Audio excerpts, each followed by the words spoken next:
Addition होता है, ये मेरे ख्याल से 2 लाख के आसपास है, एक 420 यूजर्स। ये कम ज्यादा हो सकता है, अमाउंट करते रहते हैं, बट रफली ये है। अब ये जो स्टैंडर्ड एडिशन है 2.25 या 2 लाख जो है 20 यूजर्स के लिए। स्टैंडर्ड एडिशन का ये फायदा है, इसमें हम एक सेंट्रलाइज सर्वर बना लेते हैं, वहां पे ये स्टैंडर्ड एडिशन इंस्टॉल होता है, सारा डेटाबेस वहीं है, बाकी 20 जो होंगे उसके क्या बना लेंगे, क्लाइंट।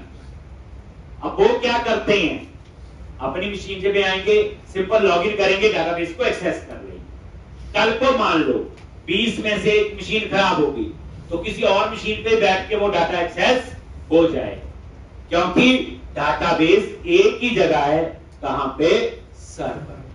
तो ये जो स्टैंडर्ड एडिशन होता है इसमें हम लोग ऐसा ही करते हैं। एक ज्यादातर कंपनीज में आपको जो मिलेगा वो क्या मिलता है, स्टैंडर्ड एडिशन। ऐसे और भी होता है एंटरप्राइज एडिशन, ये तो 12-13 लाख का आता है, ये तो रह नहीं हुआ आप लोग।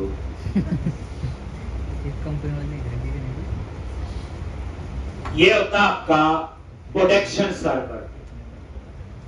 प्रोडक्शन सर्वर क्या है, जैसे आपने प्रोजेक्ट बना दिया, जहां प्रोजेक्ट को लाइव कर रही है, जहां पे जो डाटाबेस होगा उसके बदले में हमसे पैसे लेते हैं, तो एंटरप्राइज एडिशन वहां पे यूज होता है। प्रोडक्शन सर्वर, जैसे आपने प्रोजेक्ट बना लिया, फिर लाइव करना है, जो वो डाटाबेस होगा वहां एक।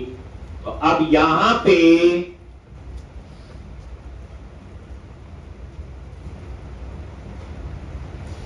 अब इस तरह से ये है, तो हम लोग जो यूज करेंगे अभी बच्चे, माइक्रोसॉफ्ट एसक्यूएल सर्वर का एसक्यूएल एक्सप्रेस एडिशन, और ये आपके यहां इंस्टॉल्ड है।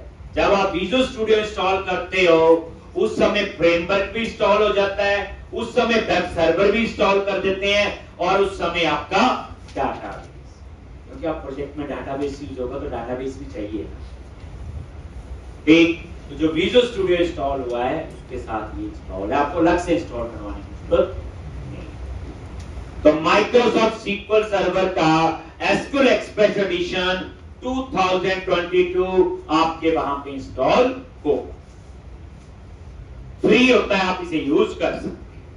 अब नेक्स्ट स्टेप क्या आता है, बोलो, हाउ टू क्रिएट डेटाबेस। ये आएगा ना, डेटाबेस बनाना आना चाहिए। बट इससे पहले मैं आपसे पूछूं, माइक्रोसॉफ्ट एसक्यूएल सर्वर में जब आप डाटाबेस बनाते हो तो कौन कौन सी फाइल्स होती हैं, कौन कौन सी फाइल बनती हैं? कोई भी डाटाबेस होता है ना बच्चे, माई सीक्वल डाटाबेस है, डाटा एक फाइल में स्टोर होता है, उस फाइल की कुछ एक्सटेंशन होती होगी। तो जब आप मुझे समझाओ, माइक्रोसॉफ्ट सीक्वल सर्वर में जब आप डाटाबेस बनाते हो तो कौन कौन सी फाइल बनती है? Cluster, non cluster.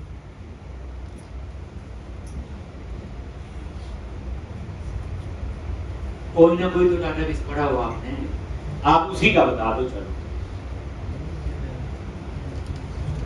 माईसीक्वल पढ़ा हुआ, जब माईसीक्वल में आप डाटाबेस बनाते हैं तो कौन कौन सी फाइल बनती हैं? बोलो, हमने देखा, मुझे बनाना ही आता है।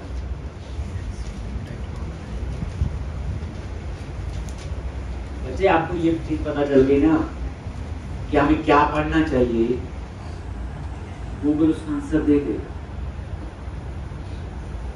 लड़ाई तो सिर्फ यही है। अब सिंपल सी बात है, डाटाबेस बनाना है, बना देंगे, आपको भी आता होगा, लेकिन जब डाटाबेस बनाएंगे कौन सी फाइल बनेगी, क्या एक्सटेंशन होगी, उस फाइल एक्सटेंशन का क्या रोल है, वो फाइल कहां बनेगी, एक क्वेश्चन आता है हमारे माइंड में, पहले हमें ये पता होना चाहिए। तो माइक्रोसॉफ्ट एसक्यूएल सर्वर में कौन कौन सी फाइल बनती है? चलो आपने बच्चे जो डाटाबेस पढ़ा ना आज तक, उसी के बता दो मुझे।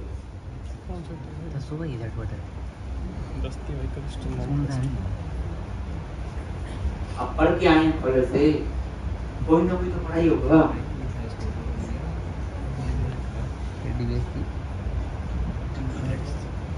आपने कौन सा डाटाबेस पढ़ा हो, मैं ही पूछ रहा हूँ।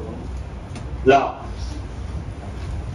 माइक्रोसॉफ्ट एसक्यूएल सर्वर में जब डाटाबेस बनाते हो, एक वहां कौन कौन सी एक्सटेंशन की फाइल बनती है? Dot MDF, dot LDF, dot NDF, dot SDF, बस और नहीं बनती। इसके अलावा सोच रहे होंगे वो आपने बनाई। आप बोलो नहीं नहीं ये तो माइक्रोसॉफ्ट सर्वर है, मैंने तो माईसीक्वल पढ़ा है। उसमें दो बनती है, path table, dot FRM, dot IPT.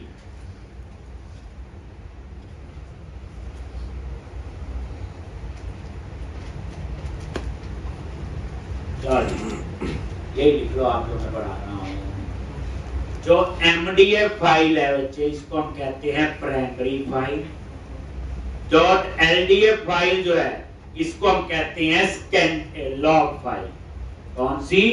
Log file, LOG, log. MDF जो होती है ये प्राइमरी फाइल है, एलडीएफ जो होती है ये आपकी लॉग फाइल, और एनडीएफ जो है ये सेकेंडरी फाइल है। कौन सी फाइल है ये? सेकेंडरी। एसडीएफ जो है ये मोबाइल डेटाबेस।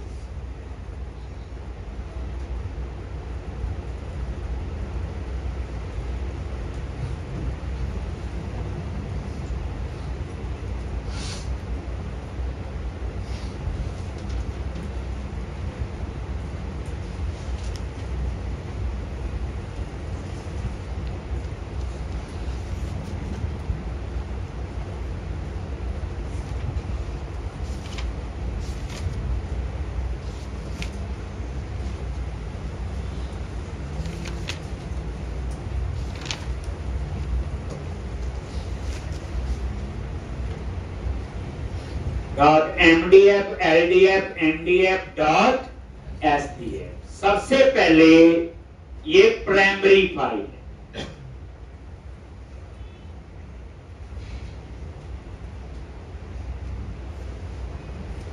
एक ये एक जब भी कोई डाटाबेस बनाते हो बच्चे, हमेशा उसकी दो फाइल बने, एक की एक्सटेंशन डॉट एमडीएफ और एक की एक्सटेंशन डॉट एलडीएफ।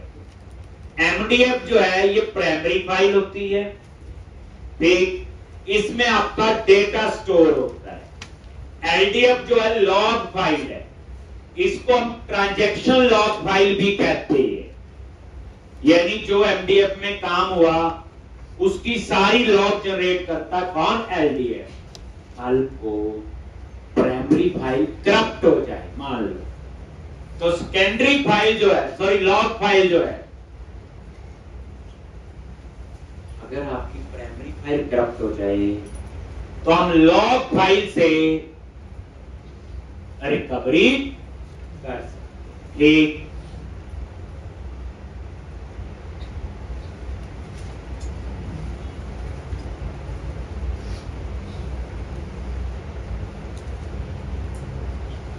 ये रहा है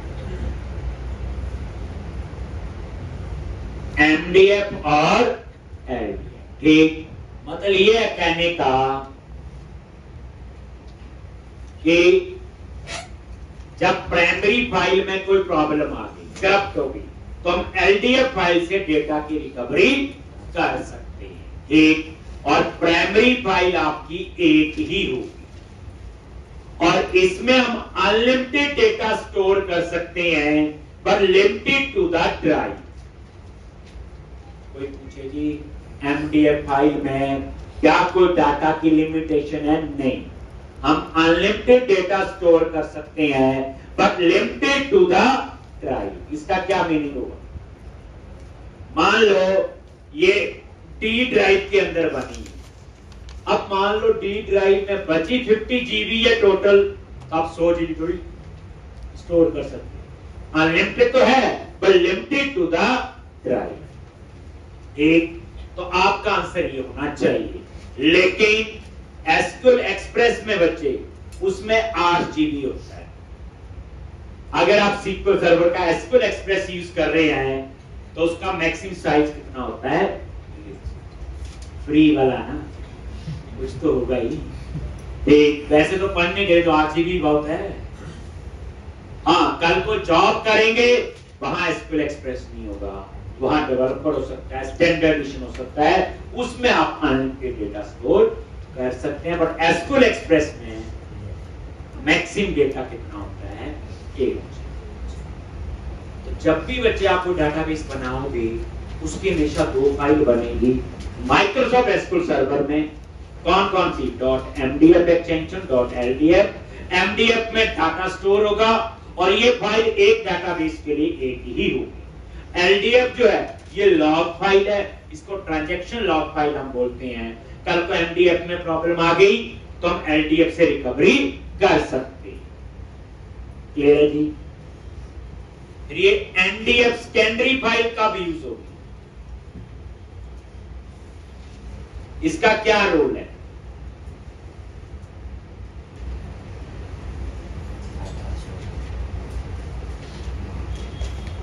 हम क्या करते हैं बच्चे, जैसे mdf फाइल बनाई, हम उसका ना मैक्सिमम साइज दे सकते हैं। जैसे मैंने बोला इस mdf में 100 GB तक ही डाटा स्टोर, हम तो डेवलपर और कंडीशन यूज करेंगे। मान लो डी ड्राइव में जगह इतनी तो 100 GB तक डाटा तो इसमें स्टोर हो जाएगा। लेकिन डाटा तो कितना भी बड़ा हो सकता है, लाखों रिकॉर्ड हो सकते हैं। जब 100 GB को एक्सीड करेगा तो ये हमें एरर दे देगा। तो फिर उस केस में मैं क्या करूंगा? जो साइज मैंने यहां दिया, देखो नहीं दोगे तो अनलिमिटेड है but limited to the drive. अगर हम खुद साइज दे देंगे, मैंने दे दिया जी 100 GB, जैसे वो 100 GB को एक्सीड करे, मान लो ये डी ड्राइव, तो मैं ई ड्राइव में एक सेकेंडरी फाइल बनाऊंगा और उसका साइज दे दिया मान लो 50 GB। तो सेकेंडरी फाइल कब काम करती? जब प्राइमरी फाइल का साइज एक्सीड, जब प्राइमरी फाइल का साइज एक्सीड। जैसे मान लो प्राइमरी फाइल आपने डी ड्राइव में बना ली, तो सेकेंडरी फाइल आप ई में बना लो। जैसे उसका साइज जो दिया होगा एक्सीड होगा तो ऑटोमेटिकली कहां जाएगा? इस मान लो ये ई ड्राइव में इसका भी हो गया एक्सीड साइज, तो मैं सेकेंडरी फाइल एक और बना सकता हूं। यानी याद रख लो, सेकेंडरी फाइल आपकी मल्टीपल हो सकती है। प्राइमरी एक, सेकेंडरी मल्टीपल। प्राइमरी का एक्सीड होगा सेकेंडरी, उस सेकेंडरी का एक्सीड होगा नेक्स्ट सेकेंडरी, उसका होगा तो एक और। तो कोई पूछे क्या सेकेंडरी फाइल मल्टीपल हो सकती है? यस। दूसरी बात, सेकेंडरी फाइल हमेशा यूजर डिफाइंड होती है। यूजर डिफाइंड समझ गए बात? अपने आप नहीं बनती, बनानी पड़ती है। ठीक, मतलब ऑटो नहीं है साइज एक्सीड होगा बन जाए, नहीं, वो बनानी पड़ती। ठीक, तो जैसे इसका 100 GB एक्सीड होगा तो इसमें आ जाएगा, इसका 50 एक्सीड होगा तो इसमें।